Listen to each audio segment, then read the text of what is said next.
Papa João XXI. João XXI não foi um papa comum.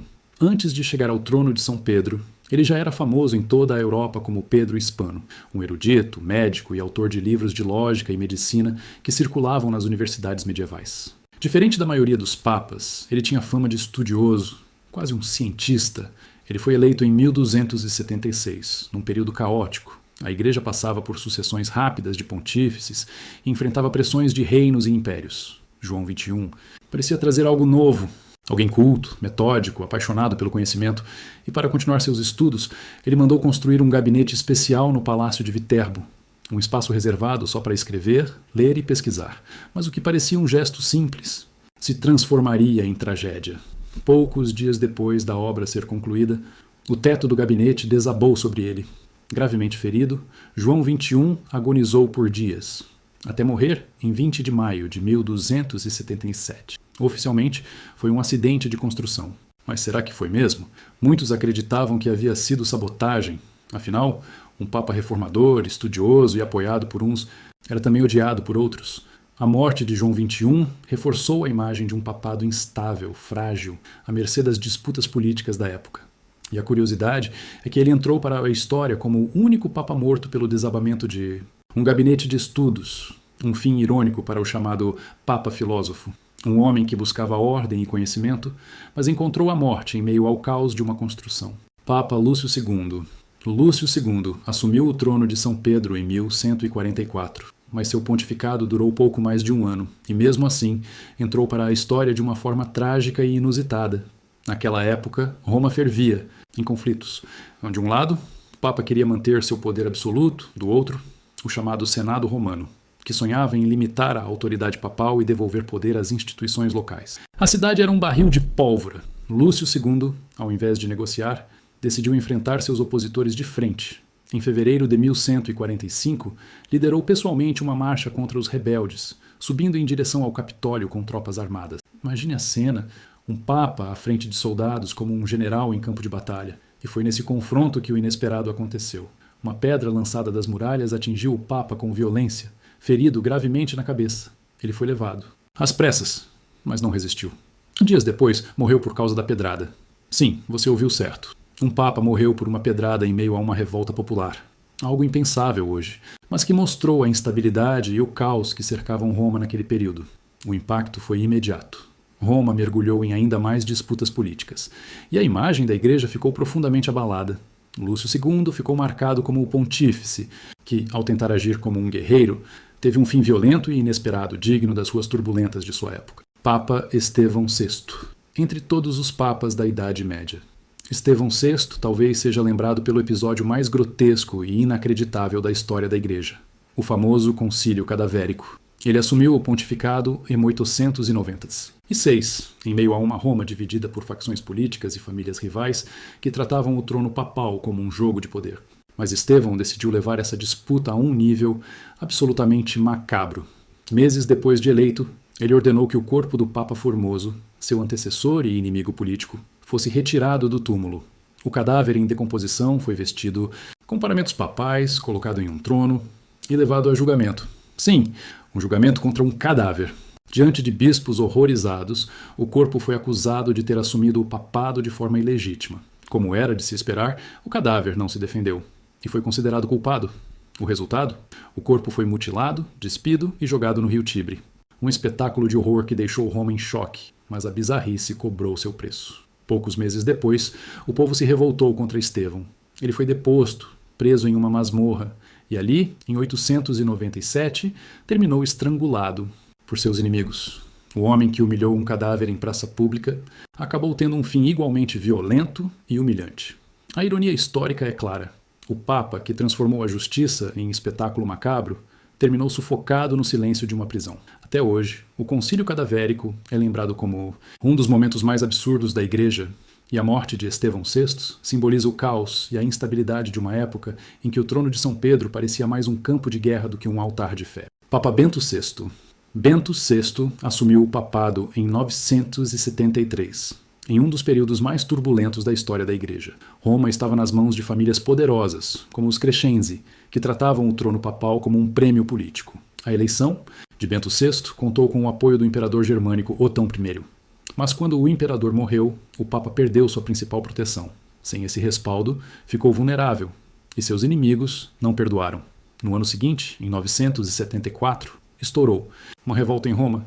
Bonifácio VII, apoiado pela família Crescenzi, tomou o poder como antipapa. Bento VI foi deposto, arrastado até o Castel Sant'Angelo, que na época servia de prisão. E ali, dentro das muralhas que já guardaram imperadores romanos, ele aguardou seu destino. Dias depois, sem julgamento e sem misericórdia, foi estrangulado em sua cela. Um fim brutal, silencioso e calculado. Ninguém sabe ao certo quem deu a ordem. Mas tudo indica que foi parte da conspiração de Bonifácio VII e dos Crescenzi, determinados a eliminar o Papa legítimo. O impacto foi devastador. A morte de Bento VI mostrou ao mundo que o papado estava refém das intrigas políticas de Roma. E a ironia é que anos mais tarde, o próprio Bonifácio VII, que havia usurpado o trono, também teria um fim violento. O papado, naquele tempo, não era apenas um trono espiritual, era um campo de batalha, onde a vida de cada pontífice podia ser sufocada, literalmente, pelas mãos da política. Papa Clemente II. Clemente II subiu ao trono de São Pedro em 1046, em meio a uma igreja mergulhada em corrupção e disputas de poder. Foi o imperador Henrique III quem interveio, depôs 3 papas rivais e colocou no comando alguém de sua total confiança, o bispo alemão Suiger de Morsleben, que adotou o nome de Clemente II. Seu pontificado foi curto, mas marcante. Clemente tentou enfrentar os escândalos de simonia e trazer reformas para moralizar a igreja. Mas isso também lhe rendeu inimigos poderosos em Roma. Em 1047, pouco mais de um ano após sua eleição, Clemente viajou com o imperador para a Alemanha. Foi nessa viagem que seu destino mudou. De repente, o Papa adoeceu gravemente e morreu. De forma súbita, com apenas 42 anos. Oficialmente disseram que foi uma doença comum, mas ninguém acreditou por completo. Rapidamente surgiram rumores. Teria sido envenenado? Séculos mais tarde, exames em seus restos mortais revelaram altos níveis de chumbo em seu corpo. Isso reforçou a suspeita de que Clemente II não morreu, por causas naturais. Mas até hoje, a dúvida permanece. Foi um assassinato político? Ou o chumbo poderia ter vindo de medicamentos e práticas médicas da época? O impacto foi enorme. Sua morte abriu caminho para mais instabilidade e mostrou o quanto ser papa naquele período podia ser perigoso. E uma curiosidade, Clemente II continua sendo o único papa enterrado em solo alemão, na Catedral de Bamberg. O papa reformador, que tentou trazer ordem, terminou envolto em mistério, e talvez em veneno. Papa Alexandre VI Borgia. Alexandre VI, nascido Rodrigo Borgia, é até hoje lembrado como um dos papas mais controversos da história. Eleito em 1492, seu pontificado foi marcado por luxo, corrupção e, acima de tudo, pelo favoritismo descarado à sua própria família. Os Borgia se tornaram uma das casas mais poderosas da Itália renascentista, cercada de aliados e de inimigos. Rodrigo era carismático, astuto, um mestre da política, mas também visto como símbolo de decadência.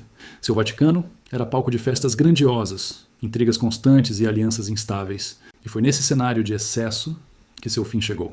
Em agosto de 1503, Alexandre VI participou de um banquete em Roma. Pouco depois, adoeceu repentinamente. Febre alta, convulsões e um colapso rápido que o levou à morte em poucos dias. A versão oficial dizia que ele havia contraído malária, mas quase ninguém acreditou. Logo se espalhou outra história, a de que ele teria sido envenenado. A versão mais famosa conta que o próprio Papa e seu filho, César Borgia, haviam preparado vinho envenenado para eliminar inimigos políticos. Mas por engano, eles mesmos beberam o veneno. César sobreviveu após dias de agonia, mas Rodrigo não resistiu. O impacto foi imediato. Seus adversários comemoraram sua morte como o fim de uma era corrupta, enquanto a fama dos Borgia cresceu ainda mais como sinônimo de conspiração e intriga. E até hoje ninguém sabe ao certo. Foi malária? Foi veneno? Ou os dois? O fato é que Alexandre VI morreu da mesma forma que viveu, cercado de boatos, inimigos e mistério, um fim digno da família mais temida do Renascimento. Papa Leão X. Leão X, nascido Giovanni de Médici, trouxe para o trono de São Pedro todo o prestígio da poderosa família Médici, uma das mais influentes do Renascimento. Eleito em 1513, seu pontificado foi marcado por luxo, arte e festas suntuosas, mas também por tensões que logo explodiriam na Reforma Protestante. Leão X era sofisticado, amante da cultura, patrono das artes, e também criticado pelo estilo de vida extravagante. Foi sob seu comando que indulgências começaram a ser vendidas em larga escala para financiar obras no Vaticano, uma prática que inflamou Martinho Lutero e mudaria o rumo da história. Mas o fim de Leão X foi tão repentino que até hoje gera dúvidas. Em dezembro de 1521, após voltar de uma caçada, o Papa apresentou febre alta e mal-estar súbito. Em poucas horas, seu estado piorou de forma drástica e logo depois estava morto, apenas 45 anos de idade. Oficialmente disseram que foi pneumonia ou talvez malária, mas muitos suspeitaram de envenenamento. Afinal, Leão X acumulava inimigos poderosos, tanto no cenário religioso quanto no político. O impacto foi imediato. Sua morte deixou a igreja em pleno turbilhão, exatamente no momento em que o protestantismo começava a se espalhar pela Europa. E o detalhe curioso é que seu funeral foi feito às pressas, sem a grandiosidade que um papa daquela importância mereceria. Para alguns, essa pressa era apenas precaução sanitária, mas para outros, foi a tentativa de esconder algo maior. Envenenamento, conspiração ou apenas uma doença súbita? A dúvida permanece até hoje. E o Papa, que viveu em meio a luxo e poder, terminou com um fim inesperado, rápido e misterioso. Papa João Paulo I. João Paulo I, nascido Albino Luciani, foi eleito em agosto de 1978 e parecia trazer uma nova era para a Igreja. Humilde, simples, sorridente, ganhou em poucos dias o apelido de o Papa do Sorriso. Em contraste com a rigidez de outros pontífices, ele transmitia leveza e proximidade. Seu pontificado, porém, durou apenas 33 dias. Sim, apenas 33 dias. Uma das passagens mais breves e misteriosas de toda a história do papado. Na madrugada de 28 de setembro de 1978, João Paulo I foi encontrado morto em sua cama. Oficialmente, disseram que foi um ataque cardíaco fulminante. Mas será que foi só isso? O choque foi imediato. Ele parecia saudável, estava cheio de planos para promover mudanças na Cúria, rever escândalos e até enfrentar os problemas do Banco do Vaticano. E justamente por isso, sua morte tão repentina levantou suspeitas. As primeiras horas após o anúncio só aumentaram as dúvidas. O Vaticano divulgou versões contraditórias. Alguns diziam que ele foi encontrado com papéis importantes nas mãos. Outros negavam. Boatos de conspiração ganharam força rapidamente. Teria sido silenciado? O impacto foi enorme. O mundo ficou em choque. E os fiéis se perguntavam: como um papa pode ter um pontificado tão curto? Para muitos, João Paulo I foi um pontífice que prometia mudanças profundas, mas que partiu antes de conseguir sequer começar. A curiosidade é que até hoje, mais de 40 anos depois, sua morte continua envolta em mistério. Ataque cardíaco natural? Ou conspiração? Dentro dos muros do Vaticano, o Papa dos 33 dias permanece como um dos maiores enigmas da Igreja moderna. No fim, a história do papado não é feita apenas de fé e tradição, mas também de fragilidade humana, disputas de poder e destinos trágicos que mudaram o rumo da Igreja e do mundo. E agora, eu quero saber de você. Qual dessas histórias mais te surpreendeu? Você já conhecia algum desses casos ou foi tudo novidade para você? Conta aqui nos comentários. E não esquece, deixa o like, se inscreve no canal e ativa o sininho, porque no Explica Mundo a gente vai continuar revelando os lados menos conhecidos e mais surpreendentes da história.